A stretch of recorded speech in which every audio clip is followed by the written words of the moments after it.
خبردار اس الجھن میں مت پڑو کہ اہل بیت کون ہے اور اہل بیت کون نہیں ہے، کیونکہ چادر کے نیچے جب نبی نے جمع کیا نا تو حضرت ام سلمہ بھی آنا چاہ رہی تھی، نبی نے کونا کھینچ کے فرمایا انت علی الخیر، تم خیر پر ہو، اہل بیت میں نہیں ہو۔ نبی پاک صلی اللہ علیہ وآلہ وسلم کی اہل بیت اطہار رضوان اللہ علیہ مجمعین کی مبارک جماعت میں کون کون سے افراد شامل ہیں، اہل بیت کا اور آل کا لفظ اس کا اطلاق کن کن شخصیات پہ کیا جاتا ہے، اس کو ثابت کرنے کے لیے، اس کی معلومات کے لیے ہمیں قرآن مجید فرقان حمید کا سہارا لینا ہوگا، احادیث طیبات سے اس کا ثبوت اور اطلاق تلاش کرنا ہوگا اجماع امت کے ذریعے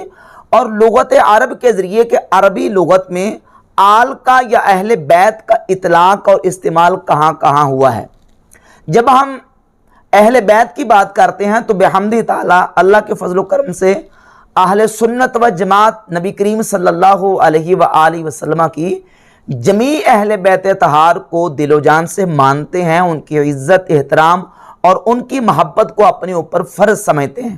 اب سوال یہ پیدا ہوتا ہے کہ وہ کون کون سے افراد ہیں جن پر اہل بیت کا یا آل کا اطلاق ہوا۔ جب ہم اس مسئلے کو اہل تشیع کے مقابلے میں اس مسئلے کو لے کے آتے ہیں، کیونکہ شیعہ علماء اپنی تقریروں میں بیانات میں نبی کریم صلی اللہ علیہ وآلہ وسلم کی بعض اہل بیت طہار کا انکار کرتے ہیں۔ مثلا حضور علیہ السلام کی ازواج طیبات کا انکار کریں گے کہ ازواج طیبات حضور کی اہل بیت میں شامل نہیں ہیں، جبکہ اہل سنت کا موقف بالکل واضح ہے کہ اہل بیت میں حضور کی بیویاں بھی شامل ہیں، نبی کریم علیہ السلام کی اولاد اور حضور علیہ السلام کے نواسے امام حسن و حسین، سیدہ فاطمہ الزہرا، مولا علی رضی اللہ تعالیٰ عنہم، یہ سارے اہل بیت میں شامل ہیں۔ اب بنیادی طور پہ سمجھیں کہ ہم جب کسی چیز کا ثبوت لے کے آتے ہیں تو شیعوں کے مقابلے میں، اہل تشیع کے مقابلے میں سب سے پہلے جب ہم ثبوت پیش کریں گے تو قرآن مجید فرقان حمید سے دلائل پیش کریں گے، اور اس کے بعد جب روایات اور احادیث کی بات آتی ہے تو اہل تشیع اور اہل سنت کے ہاں روایات اور احادیث کی جو کتابیں ہیں وہ مختلف ہیں۔ مثلا یہ ہمارے اہل سنت کے ہاں جو معتبر اور مستند مانی جاتی ہیں، صحیح بخاری، صحیح مسلم، جامع ترمذی، سنن نسائی، سنن ابی داؤد، سنن ابن ماجہ، مصنف احمد بن حنبل، مصنف ابن ابی شیبہ، مصنف عبدالرزاق اور دیگر ہماری اہل سنت کی حدیث کی کتابیں۔ اور اہل تشیع کے ہاں یہ کتابیں معتبر مانی جاتی ہیں، الاصول من الکافی، الفروع من الکافی، الاستبصار، من لا یحذر الفقیہ اور تہذیب الاحکام اور دیگر ان کی جو اہل تشیع کے علماء کی کتابیں وہ مانتے ہیں ان کو۔ ان کے ہاں روایات کو لینے کا جو مصدر اور جو ان کا جو روایات کو لینے کا ذریعہ ہے وہ یہ کتابیں ہیں اہل تشیع کی، اور اہل سنت کی یہ کتابیں ہیں۔ سنی شیعہ کی کتابوں کو نہیں مانتے اور شیعہ اہل سنت کی کتابوں کو نہیں مانتے۔ تو جب روایات اور احادیث کی کتابیں مختلف ہیں، وہ اپنی کتابوں سے روایتیں پیش کریں گے، ہم اپنی کتابوں سے روایتیں پیش کریں گے، تو ان کے ساتھ بات کرنے کے لیے، اہل تشیع سے ہمیں ڈیبیٹ کرنے کے لیے قرآن مجید فرقان حمید جو ہے اس کی آیات کو پیش کرنا ہوگا۔ ہاں یہ ہے کہ جب شیعہ علماء کے ساتھ بات کی جائے، ان کے سامنے اپنا مقدمہ اہل سنت کا پیش کیا جائے تو الزام الخصم بما هو قائلہ کے تحت ہم شیعہ علماء کی کتابوں سے، ان کی کتابوں سے حوالے اور ریفرنسز پیش کریں گے، کیونکہ جو مد مقابل اور خصم ہوتا ہے اس کے مسلمات کی روشنی میں بات یہ اصول مناظرہ ہے، اور جب وہ کرتے ہیں تو وہ ہماری کتابوں سے پیش کرتے ہیں۔ جب روایات کی کتابیں مختلف ہیں تو قرآن مجید فرقان حمید اور لغت عرب کو دیکھیں گے اور اپنے عرف کو دیکھیں گے کہ عرف میں اہل بیت کا اور آل کا جو لفظ ہے وہ کہاں کہاں استعمال ہوتا ہے اور اس کا اطلاق کہاں کہاں ہوتا ہے۔ بنیادی طور پر یہ سمجھیں کہ آل اور اہل یہ تقریباً اہم معنی لفظ ہیں۔ آل کی اصل جو ہے وہ اہل ہے، کیونکہ آل جو ہے یہ اہل ہی سے بنا ہے۔ اصول ہے عربی کا کہ ان تصغیرہ یرد الاشیاء الی اصلہا، جب کسی اسم کی تصغیر بنائی جائے تو وہ اس تصغیر اس اسم کو اس کی اصل کی طرف لوٹا دیتی ہے۔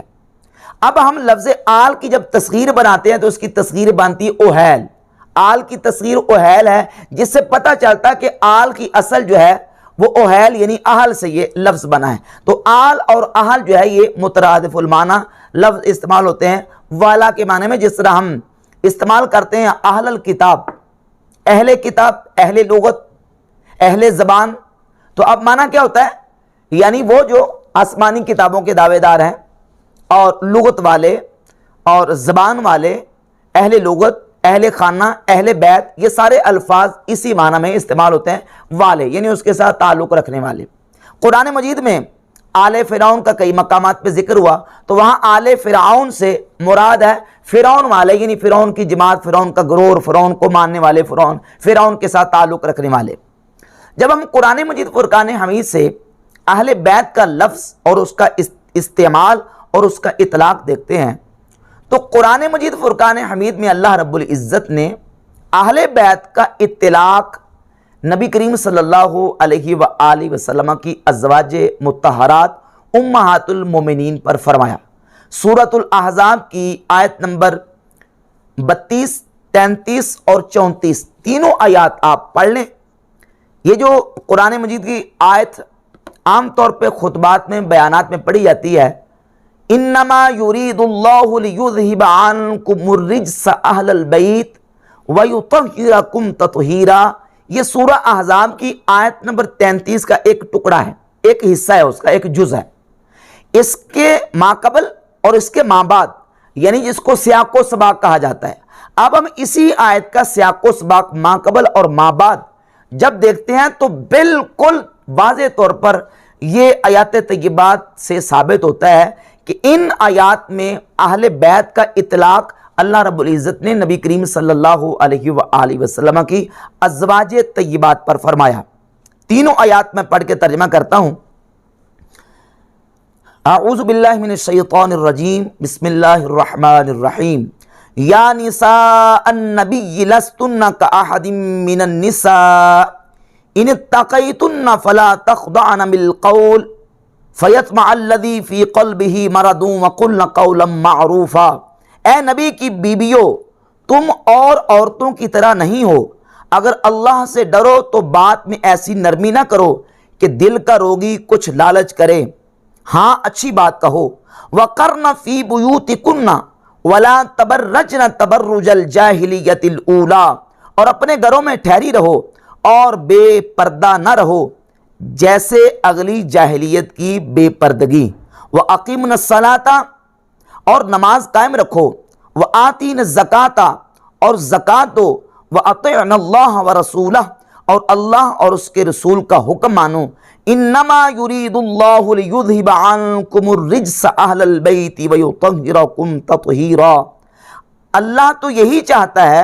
اے نبی کے گھر والو کہ تم سے ہر ناپاکی دور فرما دے اور تمہیں پاک کر کے خوب ستھرا کر دے۔ وَاذْكُرْنَ مَا يُتْلَى فِي بُيُوتِكُنَّ مِنْ آیَاتِ اللَّهِ وَالْحِکْمَةِ، اور یاد کرو جو تمہارے گھروں میں پڑھی جاتی ہیں اللہ کی آیتیں اور حکمت۔ ان اللہ کان لطیفا خبیرا، بے شک اللہ ہر باریکی جانتا خبردار ہے۔ اب ان تینوں آیات طیبات، آیت نمبر 32، 33 اور آیت نمبر 34، ان تینوں آیتوں کو دیکھیں۔ قرآن مجید میں آیت نمبر 32 میں، آیت نمبر 34 میں اور آیت نمبر 33 میں بھی سیاق و سباق میں جمع کسی کے استعمال کیے گئے۔ مثلا قرن فی بیوتکن ولا تبرجن تبرج الجاہلیۃ الاولی، اقیمن الصلاۃ، آتین الزکاۃ، واطعن اللہ ورسولہ، یہ تمام جو صیغے ہیں یہ جمع مؤنث کے استعمال کیے گئے ہیں۔ جمع مؤنث کے صیغے کا مطلب یہ ہے کہ اس میں مخاطب عورتیں ہیں، خواتین ہیں، جس میں اللہ رب العزت نے عورتوں کو، خواتین کو مخاطب کیا ہے۔ تو واضح طور پر ہے کہ نبی کریم صلی اللہ علیہ وآلہ وسلم کی ازواج طیبات کو اللہ رب العزت نے خطاب فرمایا، اور آیت نمبر 32 کے شروع میں ہے یا نساء النبی لستن کاحد من النساء، اے نبی کی بیویوں تم جہان کی عورتوں کی طرح نہیں ہو، یعنی تمہارا اللہ تعالیٰ نے فضل، تمہاری بزرگی، فضیلت اور رتبہ اللہ نے بڑھایا ہے۔ تو ان آیات طیبات میں واضح طور پر نبی کریم صلی اللہ علیہ وآلہ وسلم کی ازواج طیبات مخاطب اور مراد ہیں۔ سیاق و سباق قرآن مجید کی ان آیات کا واضح طور پر بتاتا ہے۔ پھر جب ہم تفاسیر کو دیکھتے ہیں تو تفاسیر اٹھا کر دیکھ لیں، تفسیر ابن کثیر میں، تفسیر ابن ابی حاتم میں روایت موجود ہے کہ سیدنا عبداللہ ابن عباس رضی اللہ تعالی عنہ نبی کریم صلی اللہ علیہ وآلہ وسلم کے صحابی، حضور کے چچا کے بیٹے مولا علی مرتضیٰ شیر خدا رضی اللہ تعالیٰ عنہ کے اصحاب اور ساتھیوں میں سے اور آپ کے شاگردوں میں سے، وہ اس آیت کی تفسیر بیان کرتے ہیں اور وہ فرماتے ہیں کہ اس آیت طیبہ میں نبی کریم صلی اللہ علیہ وآلہ وسلم کی ازواج طیبات مراد ہے۔ نظرت فی نساء النبی صلی اللہ علیہ وسلم خاصتاً، یہ آیت خاص طور پر نبی کریم صلی اللہ علیہ وآلہ وسلم کی ازواج طیبات کے بارے میں نازل ہوئی۔ اب ان آیات کو جب ہم دیکھتے ہیں تو بحمد تعالیٰ مسئلہ واضح ہو جاتا ہے کہ حضور کی ازواج اہل بیت میں شامل ہے، بلکہ یہ جو انما یرید اللہ لیذھب عنکم الرجس اہل البیت، یہ آیت نازل ہی نبی کریم علیہ الصلوۃ والسلام کی ازواج طیبات کے بارے میں ہوئی ہے۔ اب اس پر ایک تو اشکال پیش کیے جاتے ہیں، ایک اشکال اس پر یہ پیش کیا جاتا ہے کہ دیکھیں جی اس آیت میں جو کلمہ ذکر ہوا، خطاب کی ضمیر آئی ہے لیذھب عنکم الرجس، عنکم قوم ضمیر آئی ہے، اور قوم ضمیر جو ہے یہ جمع مذکر حاضر کے لیے استعمال ہوتی ہے، یعنی اس کا مخاطب جو ہے وہ مذکر ہوتے ہیں۔ تو چونکہ یہاں ازواج طیبات کے ساتھ بات ہو رہی ہے اور ان سے خطاب ہو رہا ہے، تو یہاں پر قوم ضمیر کیوں آئی ہے؟ تو اس کا جواب سمجھیں کہ یہ قرآن مجید کا اسلوب ہے کہ قرآن مجید میں اللہ رب العزت ایسے مقامات پہ مؤنث کے لیے بھی جب خطاب کرتا ہے ایسے مقامات پہ تو وہاں قوم ضمیر اور یہی جمع کی ضمیر کا ذکر کر کے خطاب فرماتا ہے۔ اس کی ایک مثال قرآن مجید کی سورہ ہود کی آیت نمبر 73 میں حضرت سیدہ سارہ رضی اللہ تعالی عنہا سیدنا ابراہیم علیہ السلام کی زوجہ محترمہ، ان کو جب فرشتوں نے آ کے خوشخبری دی کہ اللہ رب العزت آپ کو بیٹا عطا فرمانے والا ہے، تو انہوں نے اس بات پر بڑا تعجب کیا۔ تو سورہ ہود کی آیت نمبر 73 میں ہے قالوا اتعجبین من امر اللہ رحمت اللہ وبرکاتہ علیکم اہل البیت، تم اللہ کے امر پر تعجب کرتی ہو، اللہ کی رحمت اور اس کی برکتیں ہوں تم پر، اہل البیت یعنی اے نبی کے گھر والو، اے نبی کے گھر والی سارہ، تم پر اللہ کی رحمتیں اور برکتیں ہوں۔ تو وہاں صیغہ استعمال کیا رحمت اللہ وبرکاتہ علیکم، اس میں مخاطب حضرت سارہ ہیں، جناب ابراہیم علیہ السلام کی بیوی، وہ اکیلی تنہا ہیں۔ ایک تو ضمیر بھی جمع کی اور ضمیر بھی جمع مذکر حاضر کی اللہ رب العزت نے یہاں ذکر فرمائی۔ تو یہ اس سے واضح ہو گیا کہ قرآن کو اسلوب یہ ہے کہ جب قرآن مجید میں اللہ رب العزت انبیاء کی ازواج طیبات کو مخاطب کرتا ہے تو وہاں ایسے مقام پہ قم ضمیر کا ذکر کرتا ہے۔ ایک اور مثال میں شیعہ کتاب سے پیش کروں گا، یہ کتاب ہے ملا باقر مجلسی کی حیات القلوب، اور یہ جلد نمبر 2 ہے اور صفحہ نمبر 188 پہ ملا باقر مجلسی نے نبی پاک صلی اللہ علیہ وآلہ وسلم کی ذات اقدس کا ایک واقعہ ذکر کیا کہ جب حضور اقدس صلی اللہ علیہ وآلہ وسلم حضرت سیدہ خدیجہ الکبریٰ رضی اللہ تعالی عنہا کے پاس آئے تو اس میں لفظ یہ ہے کہ خدیجہ ننگے پیر صحن خانہ کی طرف دوڑی، دروازہ کھولا تو حضرت صلی اللہ علیہ وسلم نے فرمایا السلام علیکم یا اہل البیت، السلام علیکم یا اہل البیت، یہاں یا اہل البیت بھی ہے اور السلام علیکم بھی ہے، اور یہ علیکم جو ہے یہ قم ضمیر جمع مذکر حاضر کی ضمیر ہے جو کہ سیدہ خدیجہ الکبریٰ رضی اللہ تعالی عنہ کے لیے نبی کریم علیہ السلام نے استعمال فرمائی۔ تو اس سے قرآن اور حدیث اور لغت عرب کا اسلوب جو ہے وہ معلوم ہو گیا۔ اسی طرح قرآن مجید کی سورہ طٰہٰ کی آیت نمبر 10 میں اللہ تبارک و تعالی نے حضرت موسیٰ علیہ السلام کا ذکر کیا۔ جناب موسیٰ علیہ السلام جب جا رہے تھے تو انہوں نے اپنی بیوی کو کہا فقال لأہلہم قصوا انی آنست نارا، موسیٰ علیہ السلام نے اپنے اہل یعنی اپنی بیوی سے کہا ام قصو، مکسا یم قصو سے امر کا صیغہ ام قصو بنے گا ان شروع کے وزن پر، ام قصو ٹھہر جاؤ، انی آنست نارا میں آگ دیکھتا ہوں۔ اب ام قصو جمع مذکر حاضر کا صیغہ۔ اسی طرح اگلے الفاظ ہیں لعلی آتیکم منہا بقبس، شاید کہ میں تمہارے لیے اس سے ایک آگ کا انگارہ لے آؤں۔ آتیکم تمہارے پاس، یہاں قم ضمیر جو ہے وہ جمع مذکر حاضر کی ضمیر ہے، جس سے واضح ہوتا ہے کہ یہ قرآن کا اسلوب ہے کہ عورت کو مخاطب کرنے کے لیے بھی قرآن مجید میں قم جو ضمیر ہے اس کا استعمال کیا گیا۔ اسی طرح سورہ نمل کی آیت نمبر 7 میں موسیٰ علیہ السلام کا ہی واقعہ موجود ہے. اذ قال موسیٰ لأہلہ انی آنست نارا سآتیکم منہا بخبر او آتیکم بشہاب قبس. یہاں بھی کم ضمیر کا ذکر قرآن مجید کی آیت میں موجود ہے. اور ایک مشہور شعر ہے عربی شاعر کا, اس نے اپنی محبوبہ کو جب خطاب کیا تو اس نے کہا ان شئتی حرمت النساء سواکم وَإِن شِئْتِ لَمْ أَطْعِمْ نَقَاخًا وَلَا بَرْدًا. یہاں بھی اپنی ایک واحد محبوبہ کو شاعر نے, عربی شاعر نے کم ضمیر کا ذکر کر کے سواکم کہہ کے یہ بیان بتا دیا کہ عربی جو اسلوب ہے, عربی جو لغت ہے, اس میں جو عورت ہے اس کو خطاب کرنے کے لیے بھی جمع مذکر حاضر کی ضمیر کا استعمال کیا جاتا ہے. یہ تو قرآن مجید اور لغت عرب کے حوالے سے میں نے اس پر دلائل اور قرآن کا اسلوب پیش کیا. اب جب ہم احادیث طیبات اٹھا کر دیکھتے ہیں تو نبی پاک صلی اللہ علیہ وآلہ وسلم کی احادیث طیبات میں بھی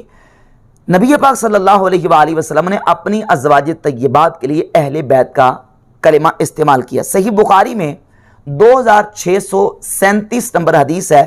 جب سیدہ ام المومنین عائشہ صدیقہ رضی اللہ تعالیٰ عنہ کی ذات اقدس پر کچھ لوگوں نے تہمت لگا دی تو نبی پاک صلی اللہ علیہ وآلہ وسلم نے اپنے صحابہ اکرام رضی اللہ تعالیٰ عنہم کو فرمایا من یعذرنا فی رجل بلغنی اذاہ فی اہل بیتی فواللہ ما علمت من اہلی الا خیرا. کون ہے جو عذر خواہی کرے گا اس شخص کے بارے میں جس نے مجھے میری اہل بیت کے بارے میں اذیت دی. اذاہ فی اہل بیتی, میری اہل بیت کے بارے میں اذیت دی. فواللہ ما علمت من اہلی الا خیرا, اللہ کی قسم میں تو اپنی اہل بیت کے بارے میں سوائے بلائی کے کچھ نہیں جانتا. یعنی اپنی اہل بیت عائشہ صدیقہ کے بارے میں بلائی ہی جانتا ہوں, ان کے بارے میں خیر ہی جانتا ہوں, یعنی ان کے بارے میں میرا اچھا خیال ہے, بہتر خیال ہے. تو اب یہاں سیدہ عائشہ صدیقہ رضی اللہ تعالیٰ عنہ اکیلی تنہا جو حضور علیہ السلام کی زوجہ محترمہ ہیں, ان کے لیے نبی پاک علیہ السلام نے اہل کا لفظ بھی استعمال کیا اور اہل بیت کا لفظ بھی استعمال کیا. اب اس سلسلے میں قرآن مجید اور احادیث طیبات کی ان احادیث طیبات کی ان حوالہ جات سے پتہ چلا کہ حضور کی بیویاں نبی کریم علیہ السلام کے اہل بیت ہیں. اب جب ہم آگے چلتے ہیں تو احادیث طیبات میں حضور علیہ السلام کے اور بھی تعلق رکھنے والے ثابت ہیں جن کو حضور نے اپنی اہل بیت قرار دیا. مثلا صحیح حدیث ہے جو کہ مستدرک علی صحیحین میں 3609 نمبر حدیث ہے, جلد نمبر 3 صفحہ نمبر 25 پر ام المومنین سیداتنا ام سلمہ رضی اللہ تعالی عنہا فرماتی ہیں کہ نبی پاک صلی اللہ علیہ وآلہ وسلم میرے حجرے میں تشریف فرماتے کہ حضور علیہ السلام کی بارگاہ میں امام حسن رضی اللہ حضرت امام حسین آئے تو نبی کریم علیہ السلام نے ان کو اپنی چادر کے نیچے کر لیا. امام حسن آئے, چادر کے نیچے کر لیا. سیدہ فاطمہ زہرا, مولا علی, یہ سارے حضور علیہ السلام کی جب چادر کے نیچے آئے تو نبی پاک صلی اللہ علیہ وآلہ وسلم نے ان کو اپنی چادر کے نیچے کر کے تو اللہ رب العزت کی بارگاہ میں دعا کی اللہم ہؤلاء اہل بیتی, یا اللہ یہ میری اہل بیت ہیں, ان سے رزق کو دور کر دے اور انہیں خوب پاک اور ستھرا کر دے. سیدہ ام سلمہ رضی اللہ تعالیٰ عنہ فرماتی ہیں کہ جب نبی کریم علیہ السلام نے ان نفوس قدسیہ کو اپنی چادر کے نیچے لے کے دعا کی تو میں نے آقا کریم علیہ السلام کی بارگاہ اقدس میں عرض کی, یا رسول اللہ ما انا من اہل البیت, حضور آپ مجھے چادر کے نیچے نہیں کرے, کیا میں آپ کی اہل بیت نہیں؟ اب یہ حدیث ہے کہ مکمل پوری حدیث یہ ہے. جو شیعہ عالم نقوی صاحب نے جو حوالہ پیش کیا, حوالہ تو پیش نہیں کیا, جو واقعہ پیش کیا اس میں وہ بالکل صراحتاً اس کے اپوزٹ اور بالکل اس کے برعکس پیش کیا اور اپنی طرف سے ایک بالکل غلط بات کی ہے. جبکہ حدیث میں یہ ہے کہ سیدہ ام سلمہ رضی اللہ تعالیٰ عنہ نے جب حضور کی بارگاہ میں کی, یا رسول اللہ ما انا من اہل البیت, حضور کیا میں آپ کی اہل بیت میں سے نہیں ہوں؟ تو نبی کریم علیہ السلام نے فرمایا انکی اہلی خیر, تم تو میری بہتر اہل بیت ہو. نبی پاک علیہ السلام نے اپنی زوجہ محترمہ سیدہ ام سلمہ رضی اللہ تعالی عنہا کو فرمایا کہ تم تو میری بہتر اہل بیت ہو. تو حضور علیہ السلام کی ازواج طیبات بھی بالیقین اہل بیت طہار میں شامل ہیں. اور یہی روایت جو ہے وہ مختلف طرق سے